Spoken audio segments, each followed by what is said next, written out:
Right, so hello and welcome back to Books and Things, and welcome to another video about Les Misérables by Victor Hugo.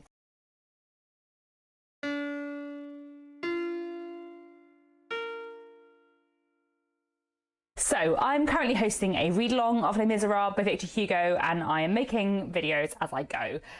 So I made a video previously on volume 1 and 2 of Les Misérables, which I will leave down below. And today I'm going to be talking about volume 3 and volume 4. I've just finished reading volume 3, so I'm going to talk about that first, and then when I have finished reading volume 4, I will talk about that in the second half of this video.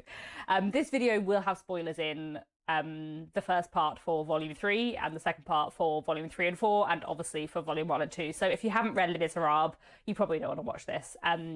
But if you have, please stick around. There are many things to say. So far, I am just thoroughly enjoying Les Misérables, and I feel like, having not read this book for about 16 years, it is now firmly becoming a favourite novel of all time, which is fun.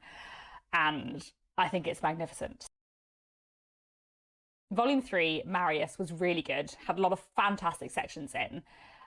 Yes, there were a few tangents, but I feel like the tangents in Marius were all great. Like, I feel like in book 2, there are quite a few tangents that I didn't have very much interest in, whereas I feel like the tangents in Marius are much more interesting. I enjoyed everything about the history of the Friends of the ABC. I enjoyed everything about the sort of urchins of Paris. I enjoyed all of the history and backstory of Marius. I just enjoyed all of the stuff in volume 3. The tangents are great, the plot is great. I really enjoy learning more about Marius as a character, his life, his relationship with his family, and what happens when he meets Cosette. And then the very end of volume 3, the dramatic climax when we find out that Marius's next door neighbours are in fact the Thénardiers, and have got Jean Valjean in a trap, and everything that happens from there is just great. Like, the final few chapters of volume 3, I was just like on the edge of my seat.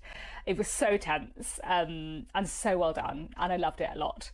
I would say that so far, I loved volume 1, I loved volume 3. Volume 2 had some great elements, was a bit weaker for me personally, but yeah, volume 3 was so good. Let's talk about Marius as a character, because I think he's quite an interesting character. Obviously, he is in many ways the focal point of volume 3, and we were talking quite a bit on the Discord server about, you know, whether he's a likeable character or not, because he's a flawed man. And I also feel like his initial, like, connection with and relationship with Cosette, and his sort of like passionate love from afar is a bit intense, shall we say, and like he doesn't always come off the best there. Personally, I like Marius. I do think he makes some mistakes, and I do think there are some things about him which I understand why people find annoying, but I also feel that he is, at his heart, earnest and meaning to do good, and is also someone who is like looking for a passion, by which I don't necessarily mean like a romantic passion, but like someone who is looking for a cause to dedicate themselves to, and doesn't know where to find it. Someone who wants like meaning in life and is looking for that meaning, and goes through like various ways of finding it, I suppose, and giving his life meaning, which I think is very interesting. You can see how he's been a product of his upbringing, but also how when he rebels against that, that is quite like a complicated thing for him. I found the discussion about Marius as a character very interesting on the Discord server, and I think especially as I have been reading Les Misérables, I have been thinking quite a lot about the differences between the musical and the book, and I do think Marius is like a more straightforward character in the musical, obviously because it's shorter. So obviously when we first meet Marius, he is sort of like, you know, dedicated royalist, very like old school, and has no love for his father, who he's been estranged from because he thinks his father has no love for him. So he has, you know, just followed in his grandfather's footsteps. And then after his father's death, he has this conversation with a man in a church, a great man who loves books. I really enjoy the little tangent about him. One of the sentences that I like remember from the first time I read Les Misérables is something like, he never left the house without a book under his arm, and he often came back with two. I can't remember if that is the exact wording in my translation, and also it'll be different in different translations, but I love that idea.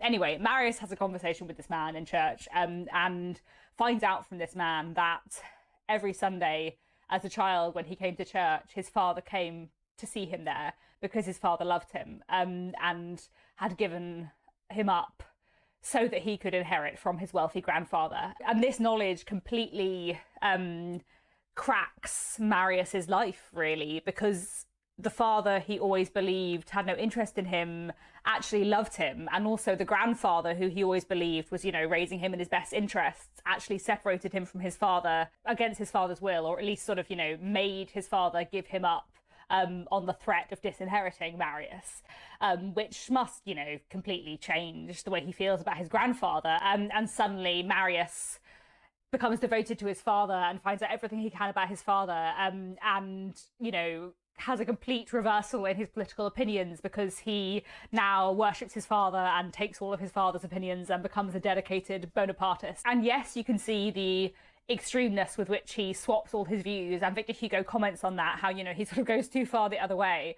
But you can also see what an impact this new knowledge of his father and the feeling of sort of lost time, and how he could have had a good relationship with his father if only his father had not died so soon, if only he had known more about his father, if only he'd known that his father cared. Like, I think you can see how that impacts Marius, and I think that's a really, like, interesting part of the book. And so we see Marius rejecting his grandfather, leaving his family home, striking out on his own, trying to make a little money, rejecting money from his family, starting this new life and becoming kind of engaged in politics and engaged with lots of other young men who sort of share his revolutionary fervour. And we were talking in the Discord server about, you know, there's a certain extent to which Marius is sort of playing at poverty. He is sort of taking glory and pride in living in relative poverty, because he feels like he's doing it for his father, and he's doing it, you know, for a just cause, when actually his grandfather would give him money any time and is trying to give him money through his aunt. And also he is earning some money and he is not as poor as he thinks he is. And I think that is true, but I also think, like, we do see Marius realise that. There is a moment at the end of volume 3 where he looks through to his next door neighbours and sees the Thénardier's situation and thinks, oh, I'm not poor at all. I suffer nothing. Like, I have not even realised. I just thought I was living in poverty, but I'm just not. I have no concept of how much further there is to fall, really. And I feel like that's a really interesting moment. And I feel like you do see Marius grow a lot as a character, and you do see him understand himself and the world better, and I like that about him. And then we have Marius and his passion for Cosette. He sees Cosette and a man he assumes to be her father, Jean Valjean, walking in the gardens, and, you know, first dismisses her, and then after she's been away for a bit and has become pretty and grown up a bit, he sort of becomes passionately in love with her, though he's never spoken to her, in, you know, a way that is so very 19th century. I've forgotten how young Cosette is at this point. She is only 15. And I guess Marius is like somewhere between 18 and 21 at this point. I'm not sure. So, you know, that stuff does not age well. There's a few sentences in particular where Victor Hugo just talks about, you know, the particular beauty that a girl has at 15, which, yeah, I did not love. But there we go. Marius sees Cosette, Cosette sees Marius. There is some sort of connection between them, but they don't speak. They just look at each other a lot.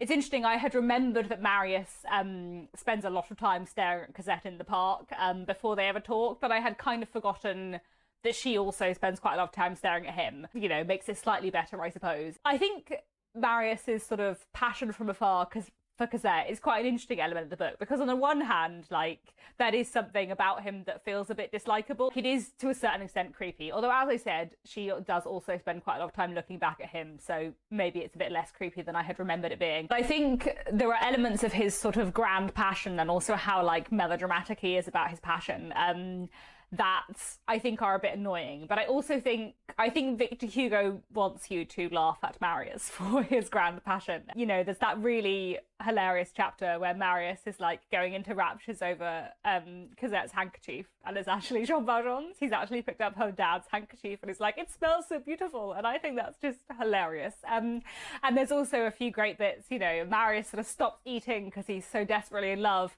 and then later he just starts having dinner again. And Victor Hugo is like, well, you know, he just couldn't keep not having dinner forever. So I think there's a real like acknowledgement within the book that Marius's love for Cosette is a bit silly, but also very earnest in its way. And I think that comes down to the fact that Marius is looking for a passion.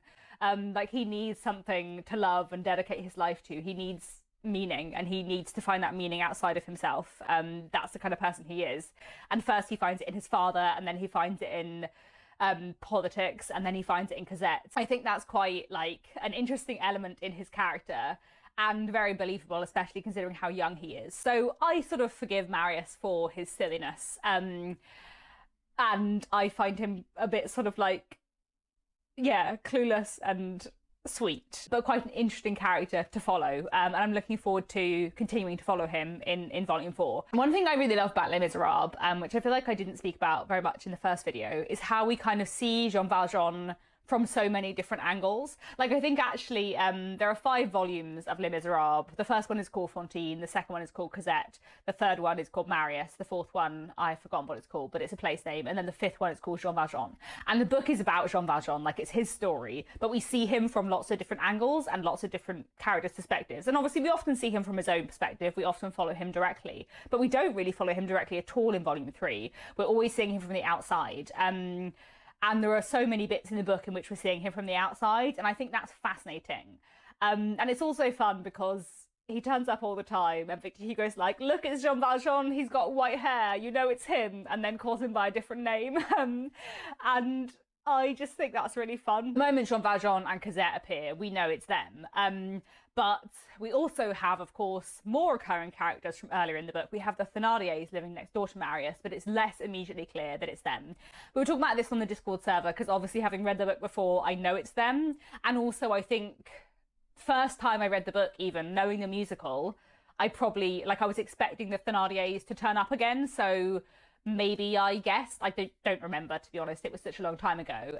But we were talking on the Discord server about, you know, when are you meant to guess that Marius's next door neighbours are the Thénardiers? Does it matter? Some people, I think, guessed earlier, and some people didn't guess until, you know, near the moment when it's revealed.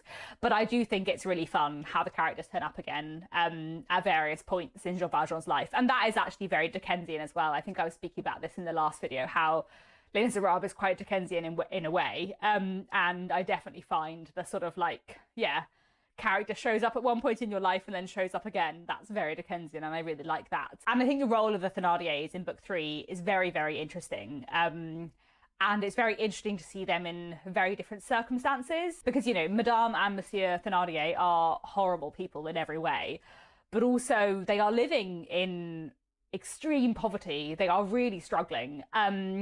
And there are points in the final sort of section of Volume 3 where Monsieur Thénardier is raging against the poverty he's in and the extremity he's been pushed to Jean Valjean. And he's kind of right. So although he is a despicable person, you do see the justice in some of what he says about the state of people in poverty within France at this point in time. And I think that is quite interesting, that there are moments where you do feel sympathy for him. And I think that is sort of more the case, even more the case with his children. I think Victor Hugo does a very clever thing with the Thénardiers' children, because when we first see Éponine and Azelma when they are little children, and they are rude to Cosette, and they're treating that kitten really brutally, and they are these spoilt children, and they are, to a certain extent, dehumanized. You know, they do not feel as real as Cosette. You don't have any pity for them, and you don't have the sort of sympathy for them that you have for Cosette. And then we see them again now and look at their lives. And I think Éponine, there is a particular tragedy to Éponine as a character. That bit where she comes to see Marius, and she is in tatters and aged before her time, and, you know, has lived this sort of terrible life, and she's so proud that she can read and write. because this was not the life she thought she would have. And she's clinging to scraps of her education because it is from a time where she thought her life would look different. And she is now living in extreme poverty and is forced into crime and like fraudulent begging by her parents. And there's just a real like tragedy to Éponine as a figure. And there is something very like brutal about seeing her like this, having seen her as a spoilt child, and suddenly seeing how her life has completely flipped, and I think that is a really interesting element within Les Misérables that's done really, really well. And the same with Azelma, who obviously we see less of than Éponine. She's a less sort of important character, but we've also seen her be that sort of spoiled child, and then we see at the end her father, you know, makes her smash a window to make their rooms look even worse so that they will get charity, and she hurts herself. It's just horrible. I just think that's done really, really well. And there's just such a tragedy to the lives of those two girls. I feel like the final sort of section of Volume 3, I know I said this earlier, but I just think it's fantastic. The presence of Javert again, you know, another coincidentally turning up character. I love it. Marius sort of being torn between duty to his father and duty to the girl he loves. And,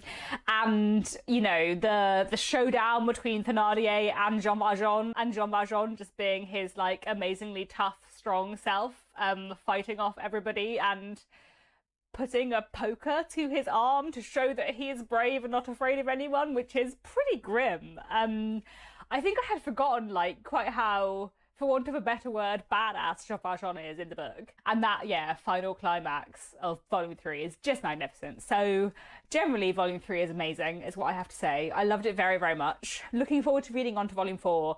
And yeah, I guess I will be back in 2 minutes for you and in like 2 weeks for me, 3 weeks maybe, when I have finished reading Volume 4 with more thoughts on Les Misérables.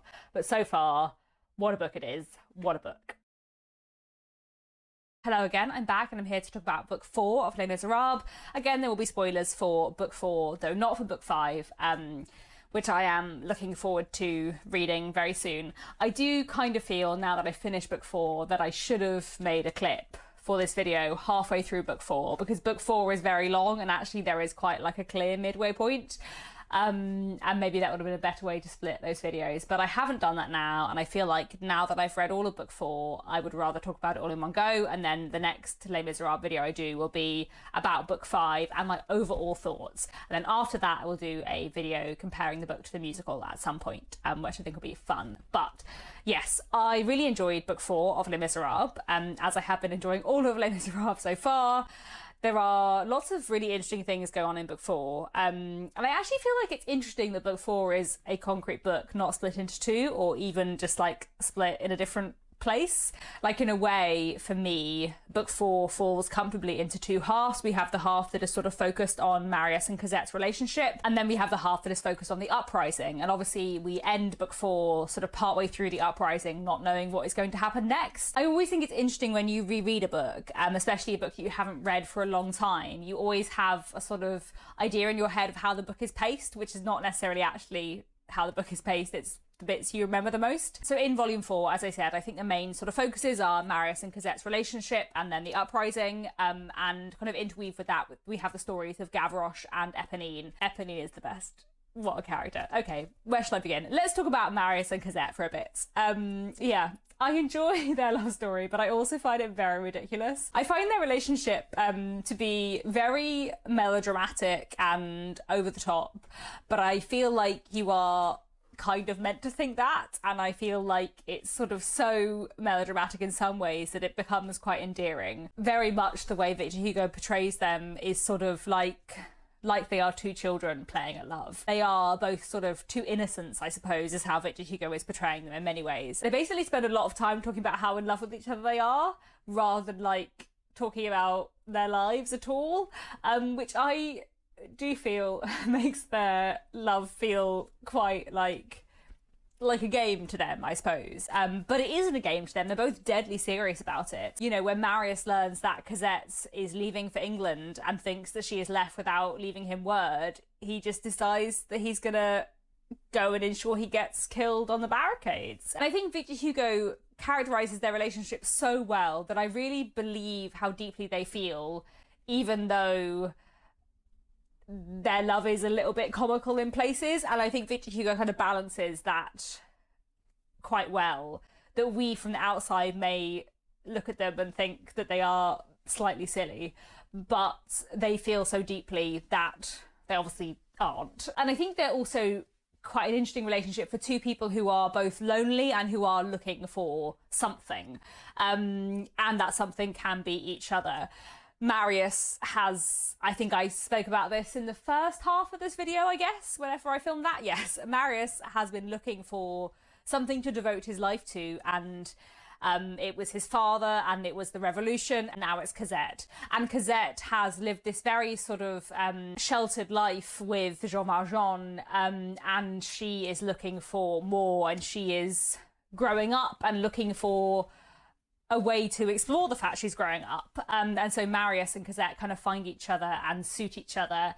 And that, I think, is explored very well by Victor Hugo. And we have all their sort of secret meetings that they have in the garden, and then the sort of climax of that storyline when Jean Valjean has been warned away from where he currently lives by Éponine because Monsieur Thénardier is after him, and so Jean Valjean decides to take Cosette and go to England, and Cosette doesn't know what to do, and she and Marius are going to be parted. Marius ends up going to his grandfather's house, and that chapter I think is so good. I think Marius's grandfather is such a fantastic character because I really entirely believe this man who desperately wants the love of his grandson and desperately wants his grandson back in his life, but cannot bring himself to say or do anything that would make that happen. You know, Marius's grandfather loves Marius so much, but he just doesn't understand him at all. In the first half of book 4, we also see a lot more of Éponine and Gavroche. I think Éponine might be the best character in Les Misérables. I mean, maybe Jean Valjean is the best character in Les Misérables, but Éponine is just so well drawn.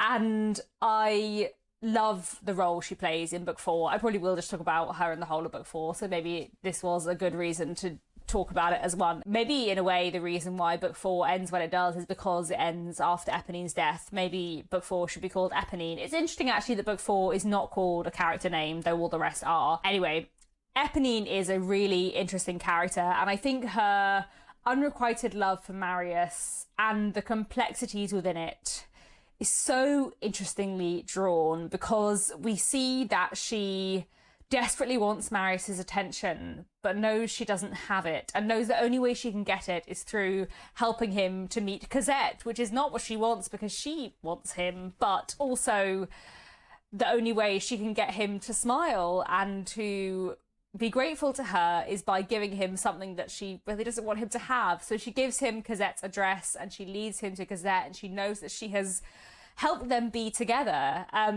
despite that being, you know, against all of her wishes. And in a way, she's quite protective of both Marius and Cosette. You know, she is the one that stops her father from robbing Cosette and Jean Valjean's house. And that scene where she stands up to the robbers and stands up to her own father is fantastic.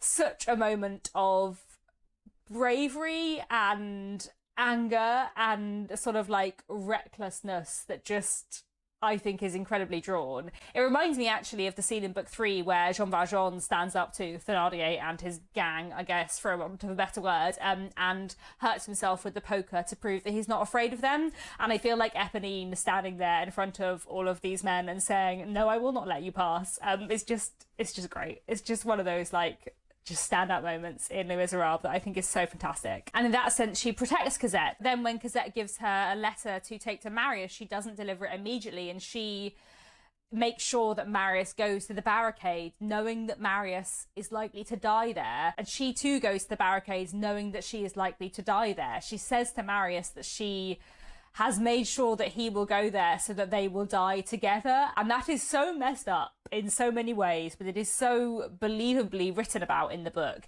And I think what I find really, really powerful in Les Misérables about Éponine as a character is that Éponine purposely ensures Marius goes to the barricade, knowing it will likely lead him to his death. But when someone points a gun at him, she puts her hand over the gun and takes the bullet herself to save his life. She has purposely endangered him because in some ways she wants him to die with her rather than live a life with Cosette. But she also then saves his life because she doesn't actually want him to die. She says that she wanted to die before him, but I don't know that it is as simple as that. I think there are so many different ways to read Éponine's actions. Did she want to die before him, or did she want to die for him? Or did she not actually want him to die when push came to shove? And I just think that Éponine as a character and her actions throughout book 4 are so complex and rich and fascinating. And the scene where Éponine dies is just like heartbreaking. I love it. One of my absolute favourite scenes in any book ever.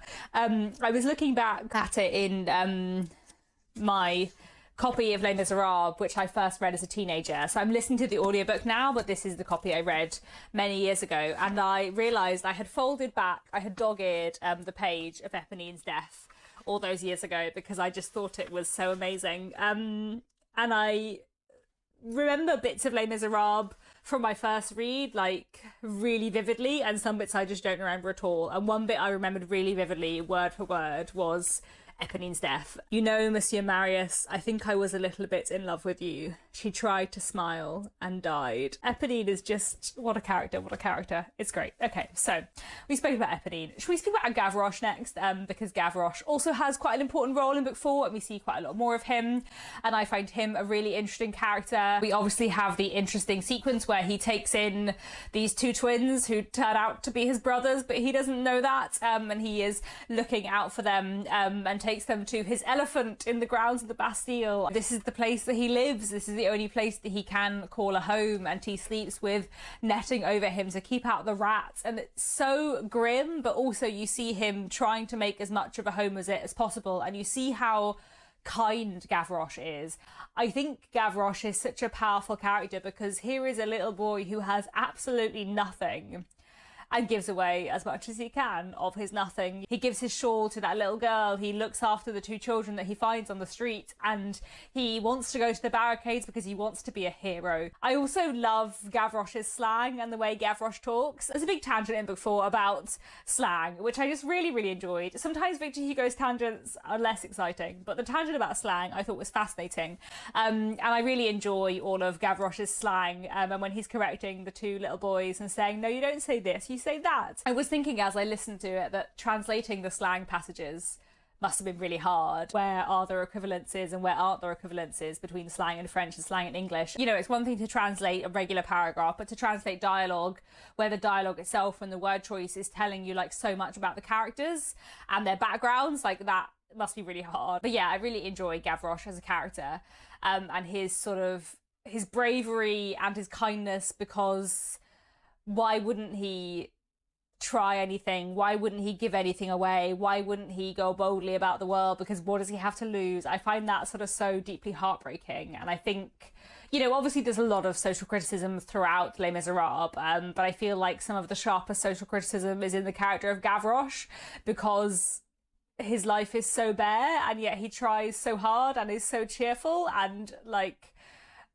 I just want someone to look after him, and I feel like that is what you're meant to feel when you're reading Les Misérables. I should probably talk a bit more about the uprising, and the 1832 uprising, which was a real historical event and is sort of one of the focal points of Les Misérables, and a really interesting element within Les Misérables. Throughout Les Misérables, we are shown sort of what is wrong with French society. Victor Hugo is always saying to us, you know, here are the problems and here are the things that are unfair, and here is the constant injustice and poverty that so many people are facing. And despite the fact there was a change of power 2 years ago, things are not getting better, things are not improving, and we see this come to a head in this uprising, in this fighting in the streets, in this erection of barricades, and we see this all led by Enjolras, who is such an interesting character. Is that how you say his name? As I was listening to the audiobook, I kept thinking that his name didn't match how I had said it in my head when I read the book many years ago, but it is Enjolras, isn't it? Who I think is a really interesting character, and I think his sort of role in this section is really interesting. I think the really standout moments for me of the uprising,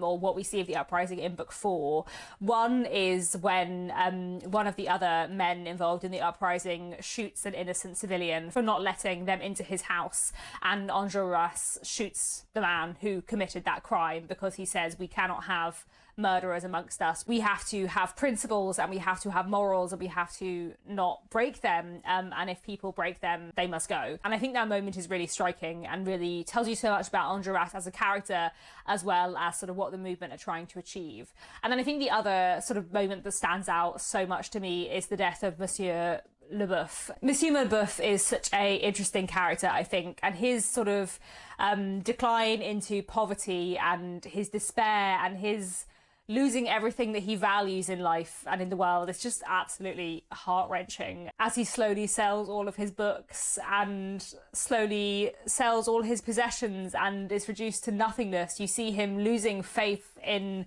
the world, and losing faith in the good in anything, to the extent that he goes along with the uprising, and ends up sacrificing himself in this moment that is, you know, so interesting and so hard to read. Why does he go up to put the flagpole back up? Is it because he just wants to be dead? Is it because he's just done with life? Or is it because doing that is some act of hope and some act of saying maybe we can fight for something better? Like, I don't know. That moment, yeah, just stays with me so much. I think it is so well done. In general, I'm just loving Les Misérables so far. I think Victor Hugo is such an incredible writer who writes really wonderful emotional moments and really complex characters who do complicated things for complicated reasons. And I think Victor Hugo is so sort of insightful and emotional, but also like sometimes makes me laugh out loud, and I just really enjoy that balance. And yeah, I haven't spoken very much about Jean Valjean. I guess he has been slightly less a focus in this book, but of course we ended book 4 with Jean Valjean discovering the remains of a letter, or like the blotted bit of a letter from Cosette to Marius, and him realizing that Cosette has fallen in love and has a life beyond him, and the sort of hate and misery that rises within him at this thought, because here is a man who has had such a terrible time in life, who has suffered so greatly, and finally he has got to a point of happiness where he has a person to share his life with who he loves, the first person ever really who he has had like a proper love for and a proper reason for living. And now he realizes that she has grown up and maybe she will leave him, and what will he do? And it's very, very believable. And I think, you know, I think there are ways, and there are moments in Les Misérables when you read it and Jean Valjean is like very saintly, and then there are moments where he isn't saintly because he isn't a saint. He is very human. I find it really powerful and very believable for the kind of person that he is, and how reliant he has been on Cosette, and how he has poured kind of all his goodness and affection into her, into bringing her up, and now, you know, she might have a life of her own. I think it's really well done. So yeah, I love book 4. I'm very excited to read book 5. In general so far, I have just absolutely been loving my reread of Les Misérables, and I think it probably is securely a sort of favourite book of all time. Probably like a top 20 rather a top 10, but I don't know. It is very good, and I'm really looking forward to the ending and seeing how everything closes off. I have all the way through been looking forward to Éponine's death. That sounds very sad. I wasn't looking forward to it because I want Éponine to die, but I remembered so vividly that being my favourite scene in the novel, and it is just one of the best scenes in any novel ever, in my opinion. It's so good, and it's so complicated. Like, it's not just that Éponine sacrifices herself for Marius, though she kind of does, but there are so many other complicated things going on in her mind, because she has both sacrificed herself for him and brought him to his death, and it's just, yeah, heart-wrenching, and very, very good. So yes, I have been thoroughly enjoying Les Misérables, and I'm very, very excited to read the final section. So I guess I'll have another Les Mis video up in 2 or 3 weeks talking about book 5 and my final thoughts about the book overall. So that is all for now. Thank you very much for watching. Do let me know your thoughts about Les Misérables down in the comments, and I'll be back very soon with another bookish video.